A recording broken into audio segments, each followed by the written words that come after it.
Hello नमस्कार दोस्तों, आप सभी का मेरे चैनल पर स्वागत है। दोस्तों इस वीडियो में हम बात करने वाले पॉलिटी का टॉप 50 क्वेश्चन है। दोस्तों दोस्तों ये अगर आप बिहार एसएससी या बिहार पुलिस का तैयारी करना चाहते हैं तो दोस्तों ये चैनल जो है आपके लिए बहुत ही हेल्पफुल होने वाला, क्योंकि दोस्तों मैं आपको डेली जो है 50 क्वेश्चन जो है आपका इस वीडियो में आपको कराने वाला हूँ। तो चलिए दोस्तों वीडियो को हम स्टार्ट करते हैं। सबसे पहला दोस्तों क्वेश्चन है कि निम्नलिखित में से किस वर्ष सिक्किम को राज्य का दर्जा दिया गया है। ठीक है, ऑप्शन है 1973, 1974, 1975 या 1976 में। ठीक है, तो इसका राइट आंसर हो जाएगा दोस्तों कि ऑप्शन नंबर क्या हो जाएगा, सी हो जाएगा। ठीक है, 1975 ईस्वी में सिक्किम को राज्य का दर्जा दिया गया था। और ये दोस्तों 15 मई, याद रखिएगा 15 मई 1975 को सिक्किम को जो है 22वां राज्य बनाया गया था भारत का, 22वां राज्य बनाया गया था भारत का। इसको याद रखिएगा, बहुत ही इम्पोर्टेंट क्वेश्चन था। सिक्किम राज्य की स्थापना दोस्तों याद रखिएगा कि 17वीं शताब्दी में किया गया था। सिक्किम राज्य की स्थापना कब किया गया था, 17वीं शताब्दी में इसका स्थापना किया गया था। और इसका जो राजवंश जो थे भारत में मिलने से पहले वो नाम गयाल राजवंश नाम के थे। ठीक है, राजवंश के राजा थे जिनके द्वारा जो है सिक्किम का स्थापना किया गया था। लेकिन दोस्तों भारत की आज़ादी के बाद 1975 में जो है सिक्किम जो है भारत का हिस्सा बन गया। चलिए नेक्स्ट क्वेश्चन है, सेकंड नंबर क्वेश्चन, निम्नलिखित में से किस केंद्र शासित प्रदेश को आंशिक राज्य का दर्जा दिया गया है। ठीक है, तो ऑप्शन है दोस्तों दादरा नगर हवेली, पुडुचेरी, दमन और दीव और लक्षद्वीप। तो इसका राइट आंसर हो जाएगा पुडुचेरी। पुडुचेरी के जो है केंद्र शासित प्रदेश को आंशिक राज्य का दर्जा दिया गया है। चलिए नेक्स्ट क्वेश्चन है, 3 नंबर क्वेश्चन, भारत का संविधान में मौलिक अधिकार क्या है। ऑप्शन है मूल संविधान का हिस्सा था, यह चौथे संविधान संशोधन द्वारा जोड़ा गया था, यह संसद द्वारा 1952 में जोड़ा गया था, या 42वें संविधान संशोधन द्वारा जोड़ा गया था।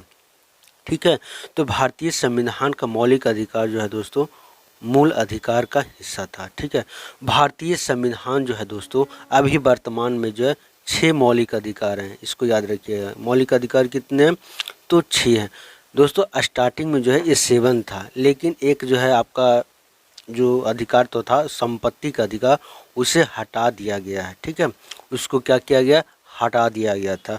तब वर्तमान में दोस्तों मौलिक अधिकार की संख्या जो है 6 है, और ये भाग 3 में वर्णित किया गया है। कितने भाग में वर्णित किया गया, भाग 3 में वर्णित किया गया था। ठीक है, और इसमें दोस्तों हम बात करेंगे अनुच्छेद, जो बात करेंगे अनुच्छेद जो है 12 से लेकर 35 तक मौलिक अधिकार को वर्णन किया गया। संपत्ति का अधिकार की बात करेंगे दोस्तों तो 44वें संविधान संशोधन के द्वारा जो है संपत्ति का अधिकार को क्या किया गया, हटा दिया गया मौलिक अधिकार से। ठीक है, तो ये मुख्य पॉइंट है तो दोस्तों आप इसको याद रखिएगा। चलिए नेक्स्ट क्वेश्चन है 4 नंबर, कि भाषा के आधार पर राज्यों का पुनर्गठन किस वर्ष में किया गया था। ऑप्शन है 1956, 1952, 1950 या 1951। तो दोस्तों इसका राइट आंसर हो जाएगा ऑप्शन नंबर एम। भाषा के आधार पर राज्यों को पुनर्गठन जो है सबसे पहले आंध्र प्रदेश को किया गया था। इसको याद रखिएगा, किसको किया गया था, आंध्र प्रदेश को किया गया था 1956 में, 1956 में किया गया था। और ये भारत का पहला राज्य बना था। ठीक है, इसको याद रखना, भारत का पहला राज्य बना था आंध्र प्रदेश। चलिए नेक्स्ट क्वेश्चन है 5 नंबर, कि 1956 के राज्य पुनर्गठन अधिनियम द्वारा कितने राज्य और संघीय क्षेत्रों की स्थापना की गई थी। तो ऑप्शन है ए नंबर 14 राज्य, 6 संघीय क्षेत्र, ऑप्शन नंबर बी 18 राज्य, 9 संघीय क्षेत्र, या 22 राज्य, 8 संघीय क्षेत्र, या 21 राज्य, 7 संघीय क्षेत्र। तो इसका राइट आंसर हो जाएगा दोस्तों, जब 1956 में राज्यों का पुनर्गठन किया जा रहा था तो उस समय जो है 14 राज्य और 6 संघीय क्षेत्र था। ठीक है, चलिए नेक्स्ट क्वेश्चन है 5 नंबर क्वेश्चन क्या कह रहा है कि भारत में एकल नागरिकता की अवधारणा ली गई है। भारत में एकल नागरिकता की अवधारणा जो है ली गई है, तो इसको आप याद रखिएगा। ऑप्शन है इंग्लैंड से या यूएसए से या कनाडा से या फ्रांस से। ठीक है, तो भारत में एकल नागरिकता का जो प्रावधान जो लिया गया था वो इंग्लैंड से लिया गया था। इंग्लैंड में है दोस्तों एक और भी है, एकल नागरिकता लिया गया था इंग्लैंड से, रीटे भी लिया गया था। आप पॉइंट को क्या कर सकते हैं, नोट भी कर सकते हैं। यह संसदीय सरकार भी लिया गया था इंग्लैंड से ही। ठीक है, संसदीय सरकार भी लिया गया था और कानून का जो नियम होता है ये भी जो है वो इंग्लैंड से ही लिया गया था। इसको आप याद रखिएगा, बहुत ही महत्वपूर्ण पॉइंट्स था। थोड़ा सा हम बात कर लेते हैं दोस्तों यूएसए का। यूएसए से जो क्या क्या लिया गया था वो दोहरी नागरिकता लिया गया था। ठीक है, इसको याद रखिए, एकल नागरिकता इंग्लैंड से और दोहरी नागरिकता यूएसए से लिया गया था। इसको भी आप याद रखिएगा। ठीक है, ये बहुत ही महत्वपूर्ण पॉइंट्स था। कनाडा से बात करेंगे दोस्तों, तो कनाडा से जो है संघीय शासन की व्यवस्था लिया गया था। ठीक है, संघीय शासन की व्यवस्था लिया गया था, या फिर केंद्र के द्वारा राज्यपाल की जो नियुक्ति होता है उसके द्वारा, या राष्ट्रपति का उच्चतम न्यायालय के परामर्श लिया जाता है। फिर जो है केंद्र के अधीन जो सारी शक्तियाँ होता है, ये सब वर्णन जो आपको कनाडा से मिलेंगे। ठीक है, इसको याद रखिएगा। चलिए 7 नंबर क्वेश्चन क्या कह रहा है। 7 नंबर में बहुत इंपॉर्टेंट क्वेश्चन है दोस्तों, ये बार बार कम्पिटिटिव एग्जाम में रिपीट किया जाता है क्वेश्चन को, कि निम्नलिखित में भारतीय संविधान में नागरिकता का प्रावधान कब से लागू हुआ। भारत में नागरिकता का प्रावधान जो है कब से लागू हुआ। तो भारत में नागरिकता का प्रावधान जो है ऑप्शन है 1950, 1949, 1951, 1952। दोस्तों इसमें कोई भी आपका आंसर नहीं है, मैं आपको सही आंसर बताता हूँ इसका, कि भारत में नागरिकता अधिनियम जो है 1955 ईस्वी में बनाया गया था। ठीक है, और इसको लागू भी किया गया था 1955 में। ठीक है, इसको आप याद रखिए। एकल नागरिकता का दोस्तों मैंने बताया कि इंग्लैंड से लिया गया और दोहरी नागरिकता यूएसए से लिया गया, यानी कि अमेरिका से लिया गया है। चलिए नेक्स्ट क्वेश्चन है, क्वेश्चन नंबर 8 कि प्रारंभ में कितने मौलिक अधिकार थे। तो मैंने पिछले वाले ही क्वेश्चन में डिस्कशन किया दोस्तों कि प्रारंभ में जो है मौलिक अधिकार से 7 थी, 7 थी। ठीक है, लेकिन वर्तमान में जो है दोस्तों क्या हो गया, 6 हो गया है। तो इसको आप याद रखिएगा। चलिए नेक्स्ट क्वेश्चन है 10 नंबर, बहुत इंपॉर्टेंट क्वेश्चन है दोस्तों। ठीक है, कि नागरिकता अधिनियम निम्नलिखित में से किन विधियों द्वारा प्राप्त किया जा सकता है। ठीक है, कि किसी भी देश का नागरिकता जो है किन विधियों द्वारा प्राप्त किया जा सकता है। ऑप्शन है जन्म द्वारा, या अनुवांशिकता द्वारा, या पंजीयन द्वारा, या अनुरोध के द्वारा। ठीक है, तो दोस्तों हम आपको सटीक आंसर इसमें बताते हैं कि अगर किसी देश में अगर आपका जन्म हुआ है तो आप वहाँ का नागरिकता हासिल कर सकते हैं, या अगर आप माता पिता जहाँ भी रहते हैं जहाँ भी जन्म हुआ वहाँ का नागरिकता आपको प्राप्त हो जाएगा, या पंजीयन के द्वारा जो है आपको नागरिकता प्राप्त हो जाएगा। ठीक है, चलिए तो इसका राइट आंसर हो जाएगा दोस्तों option number B. Next question है 10 नंबर। 10 नंबर क्वेश्चन क्या कर रहा है कि नागरिकता का लोप होने का एक नियम क्या है। अगर आप कहीं का नागरिकता छोड़ना चाहते हैं तो इसके लिए आपको क्या करना पड़ेगा। ऑप्शन है परिवार से बिछड़ जाने पर, या देशद्रोह का अपराध घोषित हो जाने पर, या भ्रमण के लिए विदेश जाने पर, या शिक्षा के लिए विदेश जाने पर। तो दोस्तों आप सभी जानते हैं कि नागरिकता का जो लोप होगा आपका देशद्रोह, अगर आप किसी भी देशद्रोह का काम करते हैं तो आपका उस देश का नागरिकता जा सकता है। ठीक है, बहुत ही महत्वपूर्ण क्वेश्चन था। चलिए नेक्स्ट क्वेश्चन है, नेक्स्ट क्वेश्चन है 11 नंबर, कि संविधान का कौन सा अंश भारत के नागरिकों को आर्थिक न्याय प्रदान करता है। भारत के नागरिकों को क्या करता है, आर्थिक न्याय प्रदान करता है। ऑप्शन है राज्य की नीति निर्देशक तत्व, मौलिक अधिकार, या प्रस्तावना, या उपयुक्त सभी। इसका सही उत्तर है दोस्तों राज्य का नीति निर्देशक तत्व। राज्य की नीति निर्देशक तत्व जो है दोस्तों टोटल कितने, 11। यही जो है भारत के नागरिकों को आर्थिक न्याय प्रदान करता है। राज्य की नीति निर्देशक तत्व जो है दोस्तों एक कल्याणकारी के रूप में, याद रखिए, कल्याणकारी राज्य के रूप में क्या किया गया, इसको वर्णित किया गया या वर्णन किया गया है। ठीक है, और स्थापित भी करता है, इसको भी याद रखिएगा। ठीक है, स्थापित भी करता है। इसका हम बात करेंगे दोस्तों कि मूल जो राज्य की नीति निर्देशक तत्व जो है अनुच्छेद 36 से लेकर 51 तक जो है राज्य की नीति निर्देशक तत्व जो है वर्णित किया गया है। ठीक है, इसको आप याद रखिएगा। चलिए नेक्स्ट क्वेश्चन है 12 नंबर क्वेश्चन कि निम्नलिखित में से किसकी नियुक्ति भारत के राष्ट्रपति द्वारा नहीं किया जाता है। ऑप्शन है लोकसभा अध्यक्ष, भारत के मुख्य न्यायाधीश या सेना प्रमुख या इनमें से कोई नहीं। ठीक है, तो दोस्तों याद रखिएगा कि भारत के राष्ट्रपति जो है लोकसभा के अध्यक्ष को नियुक्ति नहीं करते। लोकसभा का अध्यक्ष जो है दोस्तों लोकसभा के सदस्य ही करते हैं। ठीक है, लोकसभा के सदस्य ही करते हैं लोकसभा के अध्यक्ष की नियुक्ति। बाकी जो है भारत के मुख्य न्यायाधीश की नियुक्ति राष्ट्रपति करते हैं। सेना प्रमुख को भी क्या करते हैं, राष्ट्रपति ही नियुक्ति करते हैं। चलिए 30 नंबर क्वेश्चन क्या कह रहा है कि एक व्यक्ति नागरिकता के अधिकार कैसे खो सकता है, इसका कारण क्या हो सकते हैं। ठीक है, एक व्यक्ति जो है नागरिकता का अधिकार कैसे खो सकता है। एक व्यक्ति, ऑप्शन है एक व्यक्ति किसी दूसरे देश में 2 महीने के लिए चले जाता है, या एक व्यक्ति दूसरे राज्य की नागरिकता ले लेता है, या एक व्यक्ति राज्यों के लिए कर्तव्यों का प्रदर्शन नहीं करता, या एक व्यक्ति बहुराष्ट्रीय कंपनियों में काम करता है। बहुत इंपॉर्टेंट क्वेश्चन है दोस्तों। आप सभी जानते हैं कि अगर आप भारत में रहते हैं, अगर आप मान लिया कि यूएसए या किसी और देश का अगर आप नागरिकता ले लिए हैं तो आपको यहाँ से नागरिकता जो है खत्म हो जाएगा। ठीक है, ऑप्शन नंबर क्या हो जाएगा, बी। जैसे अभी आप दोस्तों जानते होंगे नीरव मोदी जो हैं वह इंग्लैंड का नागरिकता लिए, तो उनका नागरिकता जो है भारत का क्या हो चुका, खत्म हो चुका है। चलिए नेक्स्ट क्वेश्चन है 40 नंबर क्वेश्चन। 40 नंबर बहुत इंपॉर्टेंट क्वेश्चन है कि भारतीय संविधान अनुच्छेद 123 के तहत अध्यादेशों को जारी करने की शक्ति निम्नलिखित में से किसके पास होता है। ठीक है, तो ऑप्शन है लोकसभा का अध्यक्ष, या राज्यसभा के सभापति, या राष्ट्रपति, या महान्यायवादी। ठीक है, इसका राइट आंसर हो जाएगा राष्ट्रपति। राष्ट्रपति जो है दोस्तों, ठीक है, इसको याद रखिएगा अनुच्छेद 123 के तहत जो है राष्ट्रपति के पास ये मतलब कि शक्तियाँ होती हैं कि संसद के सत्र ना होने की स्थिति में वो क्या कर सकता है, अध्यादेश जो है क्या कर सकता है, जारी कर सकता है। अगर संसद नहीं रहेगा तो वह अध्यादेश जो है जारी कर सकता है। इसके पास जो है राष्ट्रपति के पास ये शक्तियाँ होती है। चलिए नेक्स्ट क्वेश्चन क्या कह रहा है 50 नंबर क्वेश्चन है कि भारत के राष्ट्रपति संसद के दोनों सदनों को प्रथम सत्र के प्रारंभ में कब संबोधित करते हैं।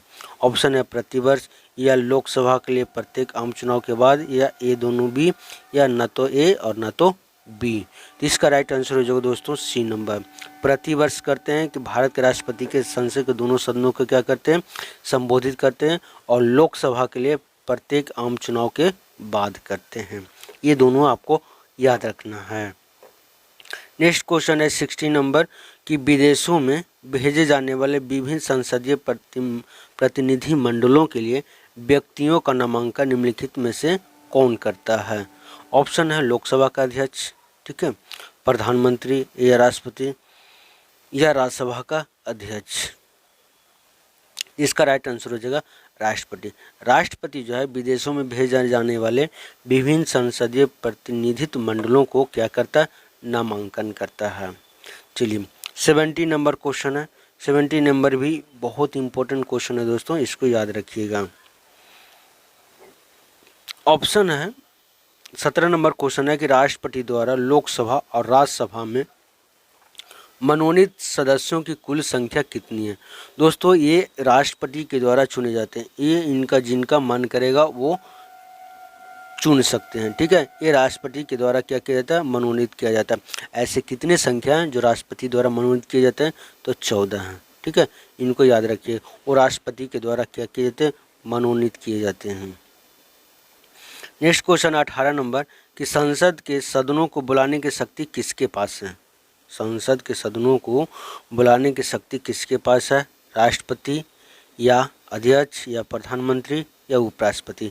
इसका राइट आंसर हो जाएगा राष्ट्रपति। संसद के दोनों सदनों को बुलाने की शक्ति जो है वो राष्ट्रपति में है। ठीक है, इसको याद रखिए, बहुत इंपॉर्टेंट क्वेश्चन है। नेक्स्ट क्वेश्चन 19 नंबर क्वेश्चन है कि सदन में राष्ट्रपति के विरुद्ध महाभियोग प्रस्ताव पास करने के लिए कितने सदस्यों का समर्थन चाहिए। राष्ट्रपति के विरुद्ध अगर आप महाभियोग लाना चाहते हैं संसद में तो कितने सदस्यों का समर्थन होना चाहिए। ऑप्शन है सदन में उपस्थित मतदान करने वाले दो से कम 2/3 सदस्य, या सदन के कुल सदस्यों में से कम 2/3 सदस्य, या सदन के कुल सदस्यों में से बहुसंख्यक सदस्य, या सदन के विशेष बहुमत द्वारा। इसका राइट आंसर हो जाएगा दोस्तों कि सदन में जितने भी सदस्य हैं उनके 2/3 अगर बहुमत जो है अगर महाभियोग में समर्थन करते हैं तो राष्ट्रपति जो है वो हट सकता है, महाभियोग लग सकता है। ठीक है, इसको याद रखिएगा। चलिए 20 नंबर क्वेश्चन क्या कह रहा है, यदि भारत के राष्ट्रपति त्यागपत्र देना चाहता है तो वह अपना त्यागपत्र किसे देगा, भारत के मुख्य न्यायाधीश को या भारत के उपराष्ट्रपति को या भारत के मुख्य चुनाव आयुक्त को या भारत के प्रधानमंत्री को। ठीक है, यदि भारत का राष्ट्रपति त्यागपत्र देना चाहे दोस्तों तो भारत का उपराष्ट्रपति को देगा, और उपराष्ट्रपति जो है राष्ट्रपति को त्यागपत्र देगा। इसको आप याद रखिए, राष्ट्रपति जो है उपराष्ट्रपति को, और उपराष्ट्रपति जो है राष्ट्रपति को त्यागपत्र दे सकता है। चलिए नेक्स्ट क्वेश्चन है 21 नंबर, भारत के निम्नलिखित में से किस मुख्य न्यायाधीश ने कुछ समय तक भारत के राष्ट्रपति के कार्य के रूप में किया था। दोस्तों कभी कभी ऐसा सिचुएशन आ जाता है कि नहीं तो राष्ट्रपति रहते हैं और नहीं उपराष्ट्रपति, तो उनके जगह पर कौन काम करेगा। ठीक है, तो ऑप्शन है राजेंद्र गडकर या एच कानिया या PN भगवती या M हिदायतुल्ला। ठीक है, तो इसका राइट आंसर हो जाएगा दोस्तों M हिदायतुल्ला जो है दोस्तों ये राष्ट्रपति के रूप में काम किए थे, जो भारत के पहले मुख्य न्यायाधीश थे। ठीक है, चलिए नेक्स्ट क्वेश्चन है 22 नंबर। 22 नंबर क्वेश्चन क्या कह रहा है कि भारत के राष्ट्रपति और उपराष्ट्रपति की मृत्यु की स्थिति में भारत के राष्ट्रपति के रूप में कौन कार्य करेगा। ठीक है, तो दोस्तों ये भी इसका आंसर हो जाएगा क्या, भारत के मुख्य न्यायाधीश। अगर भारत के उपराष्ट्रपति और राष्ट्रपति दोनों को मृत्यु हो जाए अचानक तो उस जगह पर जो है दोस्तों भारत के मुख्य न्यायाधीश जो है काम करेंगे। चलिए नेक्स्ट क्वेश्चन है 23 नंबर के भारत के राष्ट्रपति निर्वाचित होने के पात्र के लिए व्यक्ति का आय पूर्ण होना चाहिए, यानी कि दोस्तों आय नहीं दोस्तों यहाँ पर क्या होना चाहिए, उम्र होना चाहिए। यानी कि राष्ट्रपति के निर्वाचन होने के लिए कितना वर्ष का उम्र चाहिए, तो याद रखिएगा दोस्तों 35। राष्ट्रपति के लिए कितना उम्र होना चाहिए, 35। प्रधानमंत्री के लिए दोस्तों याद रखिए, प्रधानमंत्री के लिए जो है आपका 25। ठीक है, याद रखिएगा। और मुख्यमंत्री के लिए भी दोस्तों क्या हो जाएगा 25। और राज्यसभा के लिए बात करेंगे तो राज्यसभा के लिए जो होगा आपका 30 होगा। ये आप याद रखिएगा, बहुत इंपॉर्टेंट पॉइंट्स हैं, कभी कभी एग्जाम में पूछ दिए जाते हैं। 24 नंबर क्वेश्चन क्या कर रहा है कि राष्ट्रपति के चुनाव के लिए निर्वाचक मंडल में होते हैं, राष्ट्रपति को चुनाव जो है में कौन कौन से शामिल होते हैं। ठीक है, तो इसका राइट आंसर हो जाएगा दोस्तों ऑप्शन नंबर 20, सदन के दोनों सदनों और विधानसभाओं के निर्वाचित सदस्य। दोनों सदन कौन कौन हो गया दोस्तों, याद रखिएगा, लोकसभा, ठीक है, और प्लस राज्यसभा। ठीक है, और बात करेंगे दोस्तों विधानसभा का निर्वाचित सदस्य कौन कौन है, कि भारत में जितने भी राज्य हैं दोस्तों, वो राज्य में जितने भी विधायक दल होते हैं उन सभी को भी वोटिंग के लिए दिया जाता है। और लोकसभा के अध्यक्ष, लोकसभा और राज्यसभा के जितने सदस्य रहते हैं वो भी वोटिंग करते हैं राष्ट्रपति के चुनाव में। ठीक है, चलिए नेक्स्ट क्वेश्चन है कि संसद के 2 सत्रों के बीच अधिकतम कितना समय अंतराल किया जा सकता है। तो संसद के 2 सत्रों के बीच जो अधिकतम जो है आपका इसका जो है 6 महीना आप रख सकते हैं। इमरजेंसी में दोस्तों 12 महीना भी जाता है, लेकिन नॉर्मली जो है दोस्तों 6 महीना के भी जा सकता है। चलिए नेक्स्ट क्वेश्चन है 26 नंबर स्वतंत्र भारत के प्रथम राष्ट्रपति कौन थे। स्वतंत्र भारत के प्रथम राष्ट्रपति जो है डॉक्टर राजेंद्र प्रसाद थे, इसको आप याद रखिएगा। चलिए 27 नंबर क्वेश्चन क्या है कि संसदीय प्रणाली वाली सरकार को अन्य किस नाम से जाना जाता है। तो संसदीय प्रणाली वाली सरकार को जो है आप संघीय सरकार के नाम से भी जानते हैं। अनुक्रियाशील सरकार नहीं, उत्तरदायी सरकार नहीं, राष्ट्रपतीय सरकार नहीं, तो संघीय सरकार के द्वारा नाम से जाना जाता है। 28 नंबर क्वेश्चन क्या कह रहा है कि भारत के संविधान के अनुसार भारतीय नागरिकों के मूल कर्तव्य निम्नलिखित में से क्या है। भारत के संविधान में मूल कर्तव्य इनमें से कौन कौन है। तो दोस्तों याद रखिएगा, इसका सही आंसर हो जाएगा उपयुक्त सभी। राष्ट्रगान या ध्वज का सम्मान करना आपका नागरिकों का मूल कर्तव्य है। वैज्ञानिक प्रवृत्ति का विकास करना आपका मूल कर्तव्य है। राष्ट्रीय संस्कृति विरासत का संरक्षण और परीक्षण करना आपका मूल कर्तव्य है। तो इसका राइट आंसर हो जाएगा उपयुक्त सभी। नेक्स्ट क्वेश्चन है 29 नंबर, यदि किसी समान विधेयक पर राज्यसभा और लोकसभा के बीच अगर गतिरोध हो जाता है तो उसका समाधान कौन करेगा। ठीक है, ऐसी सिचुएशन हो जाती है दोस्तों कि कोई विधेयक अगर पास होता है तो राज्यसभा और लोकसभा के बीच अगर मतभेद हो जाए तो उसका समाधान जो है कौन करेगा, तो संसद के संयुक्त सत्र जो है इस पर समाधान करेगा, इसको याद रखिएगा। चलिए नेक्स्ट क्वेश्चन है 30 नंबर कि सांसदों का वेतन का निर्णय कौन करता है। सांसदों का वेतन का निर्णय कौन करता है। ठीक है, ये बहुत इंपॉर्टेंट क्वेश्चन है दोस्तों कि संसदों का वेतन का निर्णय कौन करता है। ऑप्शन है संसद, केंद्रीय मंत्रिमंडल, राष्ट्रपति या लोकसभा। तो दोस्तों याद रखिएगा संसदों का वेतन के निर्णय जो है राष्ट्रपति करता है। राष्ट्रपति जो है भारतीय संसद को भी संसदों का वेतन निर्णय करता है, या प्रधानमंत्री का हो या राष्ट्रपति हो जो खुद हो, या उपराष्ट्रपति हो या राज्यपाल हो या विधायक हो। ठीक है, ये सभी या जो बड़े अधिकारी जो लोग होते हैं उनका वेतन का निर्धारण जो है राष्ट्रपति के द्वारा ही होता है। ठीक है, 31 नंबर क्वेश्चन बहुत इंपॉर्टेंट क्वेश्चन है दोस्तों कि साधारण विधेयक को संबंधित गतिरोध को दूर करने के लिए संसद के दोनों सदनों की संयुक्त बैठक कौन बुलाता है। ठीक है, इसका सही उत्तर हो जाएगा दोस्तों राष्ट्रपति। राष्ट्रपति जो है संसद के दोनों सदनों को संयुक्त बैठक बुलाता है अगर किसी विधेयक के लिए क्या हो जाए गतिरोध उत्पन्न हो जाए तो। नेक्स्ट क्वेश्चन है 32 नंबर। 32 नंबर क्वेश्चन क्या कह रहा है कि संविधान में मौलिक कर्तव्यों की सूची निम्नलिखित में से किस भाग में जोड़ा गया है। ठीक है, तो मौलिक कर्तव्य जो है दोस्तों हमने बताया था आपको कि मौलिक कर्तव्य के जो है आपका भाग 4 में जोड़ा गया है। किस भाग के रूप में जोड़ा गया, तो भाग 4 के रूप में जोड़ा गया। 33 नंबर क्वेश्चन है कि 1976 में 42 संविधान संशोधन यानी 42वें संविधान संशोधन में नागरिकों के लिए कितने मौलिक कर्तव्य को निश्चित किया गया है, तो 11 मौलिक कर्तव्यों के जो है जोड़ा गया निश्चित किए गए हैं। ठीक है, 34 नंबर क्वेश्चन 34 का कह रहा है कि भारतीय संविधान के अनुसार कार्यपालिका का प्रमुख कौन होता है। भारतीय संविधान के अनुसार कार्यपालिका का प्रमुख जो होता है वो आपका होता है राष्ट्रपति। ठीक है, ऑप्शन नंबर सी। प्रधानमंत्री नहीं होता, भारत सरकार के मुख्य सचिव भी नहीं होते, केंद्रीय गृह मंत्री भी नहीं होता है। 35 नंबर क्वेश्चन है, ये भी इम्पोर्टेंट क्वेश्चन है दोस्तों कि भारतीय संविधान के भाग 4A में अनुच्छेद 51A में कितने मौलिक कर्तव्यों को निर्धारण किया है। अभी मैंने आपको बताया 11 मौलिक कर्तव्यों को वर्णन किया गया है।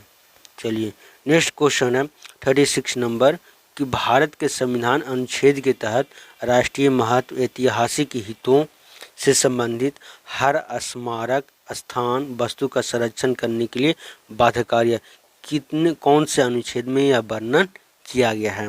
ऑप्शन है 46, 47, 49 या 48। ठीक है, इसका राइट आंसर हो जाएगा दोस्तों कि अनुच्छेद, ठीक है, अनुच्छेद 49 में यह वर्णित किया गया है कि हमारे देश में जो है राष्ट्रीय महत्व ऐतिहासिक हितों का संरक्षक हर स्मारक स्थान या वस्तु का संरक्षण किया जाए। ठीक है, चलिए नेक्स्ट क्वेश्चन 37 नंबर क्वेश्चन है कि निम्नलिखित में से नीति निर्देशक सिद्धांतों में वह सिद्धांत कौन सा है जिसे गांधीवादी सिद्धांत कहा जाता है। गांधीवादी सिद्धांत कहा जाता है तो ऑप्शन है श्रमिकों को या बच्चों का संरक्षण, ये सुशासन की प्रभावी एकलों के रूप में ग्राम पंचायतों का गठन, या पुरुष महिला के लिए समान कार्य, या कार्यपालिका से न्यायपालिका को पृथक करना। तो गांधीवादी सिद्धांत की बात करेंगे दोस्तों तो इसमें जो है ऑप्शन नंबर क्या हो जाएगा बी, सुशासन के प्रभावी एकलों के द्वारा ग्राम पंचायतों को गठन किया जाता है। ग्राम पंचायत का गठन जो है याद रखिएगा अनुच्छेद जो है 40 के अनुसार किया जाता है। ठीक है, इसको याद रखिए अनुच्छेद 40 के अनुसार किया जाता है ग्राम पंचायतों का गठन। बहुत इंपॉर्टेंट क्वेश्चन था। चलिए 38 नंबर क्वेश्चन है कि भारत के किस राज्य में समान नागरिक संहिता लागू है। ठीक है, भारत में किस राज्य में समान नागरिकता लागू है, मेघालय, केरल, हरियाणा या गोवा में। तो इसका राइट आंसर हो जाएगा गोवा में। गोवा में जो है समान नागरिक संहिता लागू किया गया है।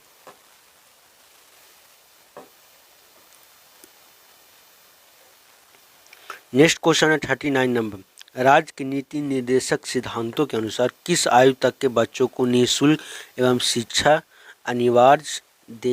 देने की आशा की जाती है? ठीक है, इसका राइट आंसर हो जाएगा दोस्तों ऑप्शन 14 वर्ष। 14 वर्ष जो है दोस्तों 6 से लेकर 14 वर्ष तक जो है बच्चों को क्या किया जाता है, स्कूलों में जो है शिक्षा निःशुल्क दी जाती है बच्चों को। ठीक है, इसको याद रखिए। ये दोस्तों मूल कर्तव्य या नीति निर्देशक तत्व में जो है यह जोड़ा गया है। ठीक है, इसको याद रखिएगा। 40 नंबर क्वेश्चन क्या कर रहा है, निम्नलिखित में से किसने नीति निर्देशक सिद्धांतों को बैंक की सुविधा अनुसार दे उत्तर दिनांक चेक कहा है? बहुत इंपॉर्टेंट क्वेश्चन है। ठीक है, इसको ध्यान में रखिएगा। तो केटी शाह ने कहा था कि नीति निर्देशक सिद्धांत जो है बैंक की सुविधा अनुसार दे है, यानी कि दोस्तों अपने सिद्धांत के अनुसार चलता है। अगर आपकी इच्छा है तो आप इस सिद्धांत को पालन कीजिए, नहीं इच्छा है सिद्धांत को पालन नहीं कीजिए, जिस प्रकार बैंक वाले लोग करते हैं। ठीक है, चलिए नेक्स्ट क्वेश्चन है 41 नंबर। 41 नंबर क्वेश्चन क्या कह रहा है कि भारत में केंद्रीय मंत्रियों को गोपनीयता का शपथ किसके द्वारा दिलवाई जाती है? तो भारत के प्रधानमंत्री द्वारा या राष्ट्रपति द्वारा, भारत के मुख्य न्यायाधीश या भारत के नियंत्रक एक महालेखक परीक्षक? तो इसका राइट आंसर हो जाएगा भारत में जितने भी केंद्रीय मंत्री बनते हैं उनकी गोपनीयता का शपथ जो है भारत के राष्ट्रपति दिलवाते हैं। ठीक है, चलिए नेक्स्ट क्वेश्चन है 42 नंबर। 42 नंबर क्वेश्चन क्या कर रहा है कि भारतीय संविधान अनुच्छेद 123 के तहत अध्यादेश जारी करने की शक्ति निम्नलिखित में से किसके पास है? ये दोस्तों रिपीट क्वेश्चन है, इसका राइट आंसर हो जाएगा राष्ट्रपति। राष्ट्रपति के पास यह शक्तियां हैं जो अध्यादेश जारी कर सकता है। ठीक है, संसद में अगर संसद सत्र न होने की स्थिति में हो तब। चलिए नेक्स्ट क्वेश्चन है 43 नंबर क्वेश्चन है कि भारत के पहले राष्ट्रपति के रूप में डॉक्टर राजेंद्र प्रसाद को चुना गया था। तो भारत के पहले जो राष्ट्रपति थे डॉक्टर राजेंद्र प्रसाद को किनके द्वारा चुना गया था? बहुत इंपॉर्टेंट क्वेश्चन है दोस्तों। तो संविधान सभा के द्वारा जो है राष्ट्रपति को क्या किया गया था? चुना गया था। बहुत इंपॉर्टेंट क्वेश्चन है। ठीक है दोस्तों, मैं जो भी क्वेश्चन लेकर आता हूँ प्रीवियस क्वेश्चन किसी न किसी एग्ज़ाम का ही रहता है। ठीक है, तो आप दोस्तों मेरे वीडियो को कंटिन्यू देखिएगा तो आपको तैयारी जो है अच्छे हो जाएंगे। चलिए नेक्स्ट क्वेश्चन है 44 नंबर। 44 नंबर क्वेश्चन क्या करेगा, निम्नलिखित में से कौन हमारे देश के दोनों में से किसी भी सदन का सदस्य नहीं होता? ठीक है, तो ऑप्शन है प्रधानमंत्री, वित्त मंत्री, राष्ट्रपति या रेलवे मंत्री। ठीक है, ये लॉजिक क्वेश्चन है दोस्तों। तो हमारे देश के दोनों सदनों में से राष्ट्रपति जो है इनके सदस्य नहीं होते हैं, याद रखिएगा। ठीक है, नेक्स्ट क्वेश्चन है 45 नंबर। 45 नंबर क्वेश्चन है कि भारत का राष्ट्रपति किसका एक अभिन्न अंग है? भारत का राष्ट्रपति जो है किसका एक अभिन्न अंग है? ऑप्शन है संसद, लोकसभा, राज्यसभा या मंत्रिपरिषद। तो अभिन्न अंग जो होगा आपका संसद होगा। संसद जो है भारत के राष्ट्रपति का क्या अभिन्न अंग है, यानी कि भिन्न नहीं है इसके साथ में। ठीक है, चलिए नेक्स्ट क्वेश्चन है 46 नंबर कि भारतीय संविधान में राज्य की नीति निर्देशक तत्व ग्रहण किए जाते हैं। राज्य की नीति निर्देशक सिद्धांत जो है कहाँ से लिया गया था? तो राज्य की नीति निर्देशक सिद्धांत जो है दोस्तों कहाँ से लिया गया था? इसका राइट आंसर हो जाएगा आयरलैंड। आयरलैंड से क्या किया गया था? राज्य की नीति निर्देशक सिद्धांत लिया गया था। इसके बारे में दोस्तों मैंने पिछले वाले क्वेश्चन में भी डिस्कशन कर चुका हूँ राज्य के नीति निर्देशक सिद्धांत के बारे में। चलिए 47 नंबर क्वेश्चन है कि भारतीय गणतंत्र वह कौन सा राष्ट्रपति था जो सदा भारतीय धर्मनिरपेक्षता को सर्वधर्म समभाव कहता रहा है? ठीक है, तो इसका राइट आंसर हो जाएगा दोस्तों doctor S Radhakrishnan. Doctor S Radhakrishnan जो है वो हमेशा जो है भारतीय गणतंत्र का, भारतीय धर्मनिरपेक्षता के बारे में बात ये कही है। नेक्स्ट क्वेश्चन है 48 नंबर। 48 नंबर क्वेश्चन बहुत इंपॉर्टेंट क्वेश्चन है दोस्तों कि भारत के संविधान का कौन सा अनुच्छेद भारत के नागरिकों को संवैधानिक उपचार का प्रदान करता है? तो ये राइट आंसर हो जाएगा दोस्तों अनुच्छेद 32। अनुच्छेद 32 में कहा गया है दोस्तों कि भारत के नागरिक जो है संवैधानिक उपचार प्रदान करता है। बहुत इंपॉर्टेंट क्वेश्चन है। ठीक है, चलिए नेक्स्ट क्वेश्चन है 49 नंबर क्वेश्चन है कि भारतीय संविधान के भागों में से किस एक में न्यायपालिका और कार्यपालिका को पृथक प्रावधान है? ठीक है, पृथक प्रावधान है। तो राज्य के नीति निर्देशक सिद्धांत में जो है प्रावधान किया गया है, न्यायपालिका और कार्यपालिका के लिए प्रावधान किया गया है। दोस्तों आज का लास्ट क्वेश्चन है और 50 क्वेश्चन है दोस्तों। मैंने इस वीडियो में लगभग जो है दोस्तों 50 क्वेश्चन कवर किए हैं दोस्तों। मैंने प्रत्येक वीडियो में अब से जो है दोस्तों मैं आपको 50 क्वेश्चन ही डिस्कशन कराऊंगा, जो आपके लिए तैयारी के लिए बेहद ही बेनिफिट होने वाला है। तो दोस्तों आप चैनल पर नए हैं तो चैनल को जरूर सब्सक्राइब कर लीजिएगा। चलिए 50 क्वेश्चन नंबर को डिस्कशन कर लेते हैं कि भारत सरकार का संवैधानिक अध्यक्ष कौन होता है? भारत सरकार का संवैधानिक अध्यक्ष कौन होता है? ऑप्शन है राष्ट्रपति, प्रधानमंत्री, या भारत के मुख्य न्यायाधीश, या भारत के महान्यायवादी। तो भारत का संवैधानिक अध्यक्ष जो होता है वो राष्ट्रपति होता है, ऑप्शन नंबर ए। और दोस्तों हम बात करें संविधान का रक्षा कौन करता है, तो संविधान का रक्षा जो है सुप्रीम कोर्ट करती है। ये जो बहुत सारे विपक्ष वाले जो चिल्लाते रहते हैं कि संविधान का हनन हो रहा है, संविधान का रक्षा नहीं हो रहा, तो वो दोस्तों गलत बातें हैं। संविधान के हमेशा रक्षा जो करता है वो सुप्रीम कोर्ट करता है, ठीक है, इसको याद रखिएगा। तो दोस्तों आज के लिए इतना ही।